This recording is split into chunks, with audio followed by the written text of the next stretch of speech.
bagaimana hukumnya demo di dalam Islam. Ternyata semuanya sama. Selagi itu dalam rangka watawasau bil haq, watawasau bis sabr, saling ingat mengingatkan. Kenapa tidak? Dibolehkan. Coba pemerintah itu juga manusia, rakyat itu juga manusia yang mempunyai sifat yang sama, lalai, rupa, dan lain sebagainya. Makanya sekali lagi diperbolehkan, caranya yang diatur jangan sampai merusak, merugikan orang lain. Ma'asyiral muslimin, jamaah subuh yang dirahmati oleh Allah.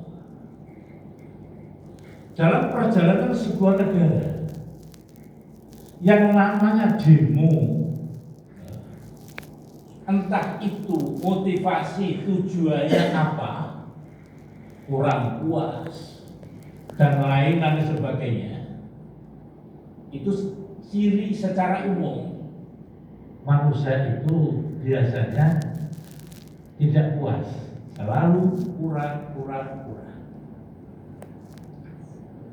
Kesimpulan dalam perjalanan sebuah negara yang namanya demo pasti terjadi. Rasulullah Shallallahu Alaihi Wasallam di saat mendirikan Al-Madinatul Munawwarah yang oleh para sejarawan Ridwan Al-Islami khususnya dikatakan negara Islam satu-satunya negara yang sekarang dijadikan rujukan undang-undangnya oleh negara-negara lain.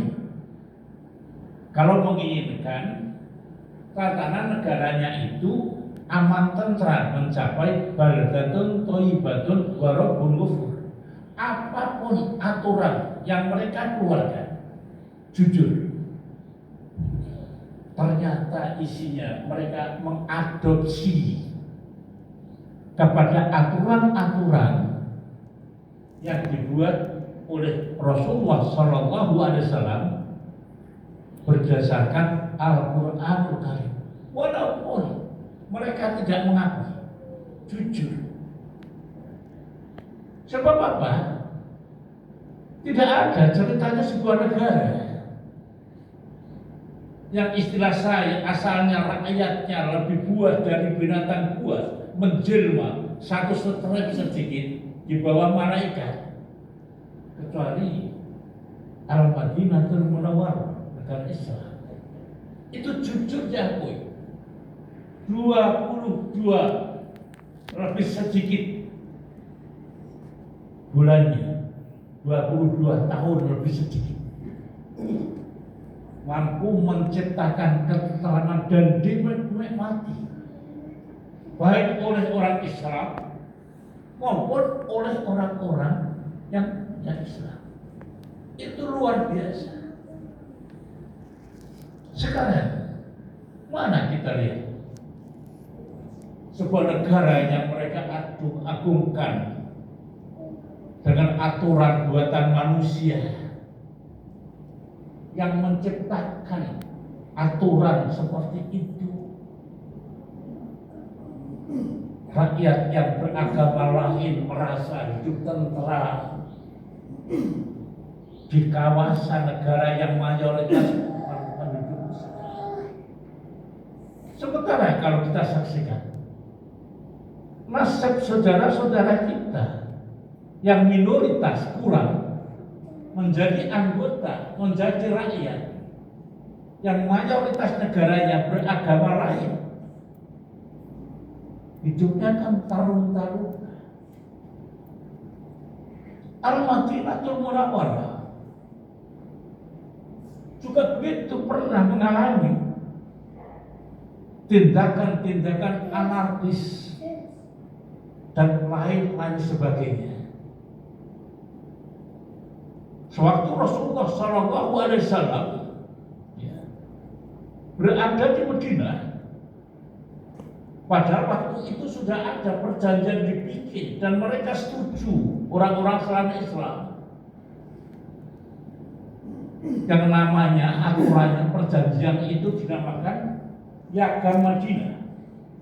Itu luar biasa isinya, dari 10 poin Piagam Madinah. Kalau di Indonesia kan ada apa itu dulu sejarahnya Piagam Jakarta. Itu isinya hampir sama. Tapi sayang, Piagam Jakarta itu nasibnya seperti itu, banyak sekali yang ingin menggagalkan. Coba generasi muda kalau sempat membaca buku Piagam Jakarta yang ditulis oleh anaknya tokoh Masyumi, Pak Ishak Ansori, dikarang oleh Pak Endang Safruddin Ansori, Piagam Jakarta. Buku itu era Orde Baru dilarang terbit karena isinya luar biasa untuk ketentraman. Tetapi Orde waktu itu tidak menghindari Piagam Jakarta itu dikenal oleh orang. Hadirin jamaah subuh yang saya hormati, Piagam Madinah dibikin oleh Rasulullah, perjanjian dengan orang kafir, dengan orang musyrik. Tapi sepindah balik, mereka itu paling suka mengkhianati perjanjian. Padahal isinya subhanallah, perjanjian itu adalah demi terciptanya kehidupan yang aman, tentram, diatur khususnya dalam lintas beragama, hak pribadi, harta kita dilindungi, jangan sampai diambil orang seenaknya. Itu isinya Piagam Madinah. Tapi waktu itu terjadi pengkhianatan. Ingin mereka menggagalkan persetujuan yang sudah mereka setujui. Seperti perjalanan negara kita. Masya Allah. Yang asalnya bagi setiap rakyat Indonesia wajib menjalankan syariat agamanya. Kalimat itu dibuat demi persatuan dan kesatuan. Makanya berubah butir-butir Pancasila yang kalau kita cermati isinya sama dengan kesepakatan pertama, bagi umat Islam wajib menjalankan syariat agamanya. Itu saja. Ada yang protes. Jadi dalam perjalanan sebuah negara, demo itu dibolehkan. Yang tidak boleh adalah tindakan anarki. Tindakan anarki. Kenapa? Tindakan anarki itu jelas akan merugikan kita bersama. Karena yang terjadi kerusuhan di luar batas, penjarahan. Kita ingat peristiwa tahun 80, ya. Berapa? 98. Ya, 98. Itu kan luar biasa, anarkis. Ya. Terulang kembali Agustus baru-baru ini. Bukan murni demo, menyuarakan kebenaran seperti yang dimaksud oleh Al-Isra. Yang terjadi itu adalah kerusakan. Itu yang di dalam Islam kita diwanti-wanti sebagai umat Islam. Sekarang yang menjadi masalah adalah kenapa sih mereka melakukan anarkis, perbuatan yang merugikan orang lain, pencurian, pengrusakan, dan lain-lain sebagainya. Yang di dalamnya jelas kekerasan, pengrusakan, melanggar hukum, menciptakan kekacauan, mengancam keselamatan jiwa orang lain, merugikan orang lain, dan lain sebagainya. Kenapa mereka melakukan semacam itu? Di setiap negara ada. Karena ada sebabnya. Yang pertama, mereka melakukan pengerusakan, merugikan orang lain karena terpengaruh dorongan setan yang suka membuat keonaran. Itu jelas. Semua tindakan anarkis, kerusuhan di balik itu ada, yaitu peran setan la'nullah. Yang jelas program setan adalah membuat kerusakan, tidak suka ketentraman. Berapa banyak? Sudah sering saya sampaikan. Program setan itu satu di antaranya la'uhyanahum ajma'in. Ingin menggelincirkan seluruh anak Adam, di antaranya dengan melakukan kerusakan. Tapi yakin dan percaya,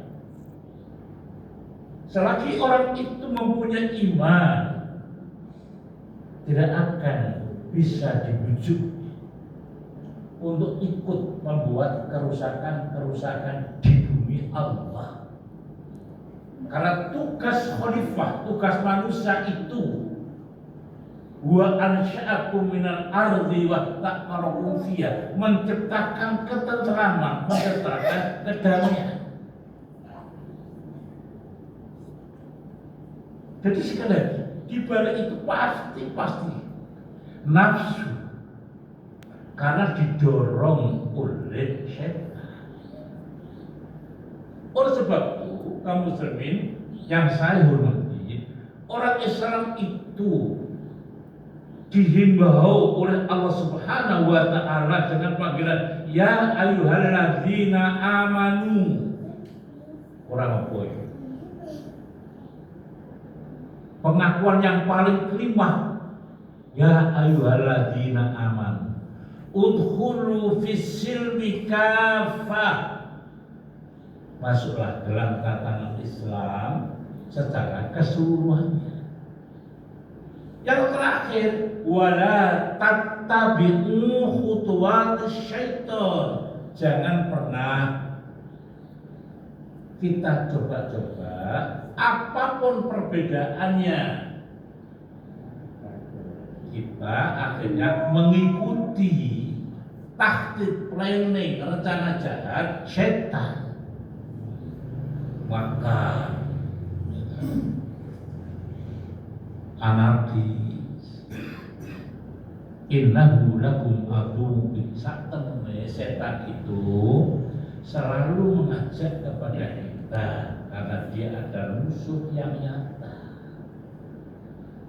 Makanya terjadi perbedaan pendapat itu pasti, tidak puas itu pasti. Tapi salurkan kepada aturan-aturan yang baik. Kedua, sebab apa tindakan anarkis itu terjadi? karena putus asa, gagal memaksa kehendaknya di dalam berpolitik atau ideologi. Peristiwa 1918, peristiwa 1948, Madiun Affair, peristiwa 1965,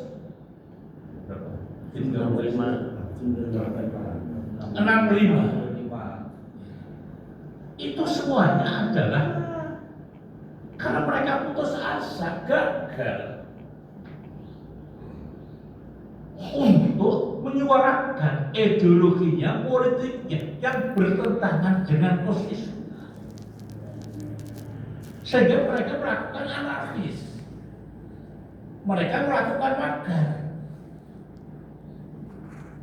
Alhamdulillah bangsa Indonesia berulang-ulang akan dirongrong oleh oknum, oleh sebagian manusia untuk menghancurkan republik yang sudah dibangun oleh nenek moyang kita dengan tetesan dan air mata.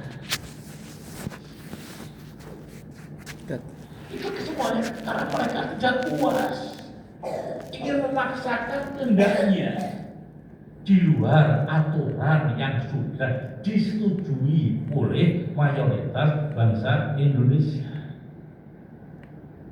Kedua, barangkali juga merasa putus asa karena suaranya tidak didengar. Itu yang kita harus mengambil pelajaran. Hadapilah mereka itu untuk menyuarakan kebenaran. Jangan ditinggal lari, jangan ditutup pintu.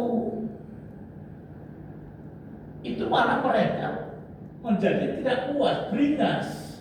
Kenapa? Kami ingin menyampaikan pendapat di dalam Islam, nizam Islam, tata negara dalam Islam. Pintu terbuka 24 jam bagi para penjabat untuk menerima usulan-usulan dari rakyatnya, bukan malah ditinggal lagi, ditinggal kabur ke luar negeri. Enak lagi ya. Kita hadapi. Makanya ada sebagian anggota dewan yang bijaksana, jantan, sportif. Dia hadapi mereka, tuntutan mereka bagaimana? Apa? Kita simak. Jadi kecewa, putus asa, karena kehendaknya tidak tersalurkan, tidak diterima, tidak didengar, ditinggal lari, tutup telinga. Oleh sebab itu, walaupun keadaan sedemikian, oleh Al-Quranul Karim, oleh Al-Islam, mari kita baca sejarah, yaitu nasihat Nabi Yusuf alaihissalam kepada saudara-saudaranya. Nasihat bapaknya Yusuf menghadapi anaknya yang frustasi, putus asa, disuruh mencari keberadaan Yusuf. Wala tayasu bin rauhillah, jangan pernah berputus asa. Innahu la ya'as min rauhillah illal qaumul kafirun. Di dalam surat Yusuf ayat 87. Jangan pernah berputus asa. Perjuangan itu pasti tidak sakit-sakitnya. Tetapi yang perlu diwaspadai sekali lagi, demo itu baik, menyuarakan kebenaran. Yang perlu diwaspadai adalah penumpang gelap, yang nyusup ke dalamnya sehingga niatnya baik berakhir dengan peristiwa-peristiwa yang tidak kita sukai bersama. Oleh sebab itu, ma'asyiral muslimin rahimakumullah, sebab anarkis yang ketiga karena merasa benar sendiri. Orang lain salah. Saya. Orang yang semacam ini tidak pernah mau mendengar, menerima pendapat orang lain. Keputusannya yang sudah dibuat ternyata itu merugikan orang lain. Tapi bagi mereka, wah, sudah tidak boleh diganggu ini keputusan. Selagi itu namanya keputusan manusia, tidak ada yang absolut. Pasti ada kelemahannya. Nah, di saat keputusan itu dikoreksi lewat demo, mereka tidak mau merasa apa yang diputuskan itu sudah benar. Maka terjadilah yang tidak kita inginkan. Sekali lagi, karena dia merasa benar, orang lain salah. Kemudian dia mengadakan demo dan lain-lain sebagainya. Bahkan sampai ke tingkat yang lebih atas, bukan sekadar anarkis, yaitu tindakan makar. Makar berbeda lagi. Kalau makar itu akal busuk, di dalamnya ada tipu muslihat atau usaha membunuh, menyerang orang lain supaya menjadi korbannya. Yang terakhir, ma'asyiral muslimin yang dirahmati oleh Allah Subhanahu wa taala. Sekali lagi, karena apa? Mereka itu melakukan tindakan yang anarkis. Sekali lagi yang saya katakan tadi, yaitu tidak mau musyawarah. Kalau segala sesuatu kita selesaikan dengan musyawarah, insya Allah semuanya akan berakhir dengan kebaikan. Sekali lagi, perbedaan pendapat itu pasti ada. Tapi mari perbedaan itu kita selesaikan dengan musyawarah.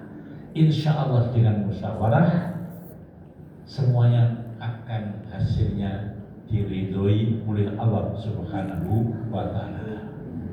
Akhir kalam, sekali lagi, itulah sedikit mengomentari tentang akhir-akhir ini banyaknya demo. Islam tidak melarang, Rasulullah tidak melarang. Ternyata dalam kehidupan beliau sebagai kepala negara juga mengalami, pernah menghadapi tindakan-tindakan anarkis. Sekarang masalahnya demo yang bagaimana, dengan cara yang bagaimana, yang demo itu diizinkan oleh Islam. Yang jelas kita sebagai khalifah, kita jaga ketentraman dan keamanan. Wa ansya'akum minal ardi wasta'maru fiha. Kamu diciptakan oleh Allah dari tanah. Kamu diciptakan oleh Allah dari bumi. Ciptakanlah bumi, ciptakanlah kehidupan dalam keadaan tentram, damai, supaya ketentraman di dunia insya Allah akan kita bawa, kita hidup tentram di akhirat, yaitu di surga Allah Subhanahu wa taala. Kurang lebihnya mohon maaf. Wassalamualaikum warahmatullahi wabarakatuh.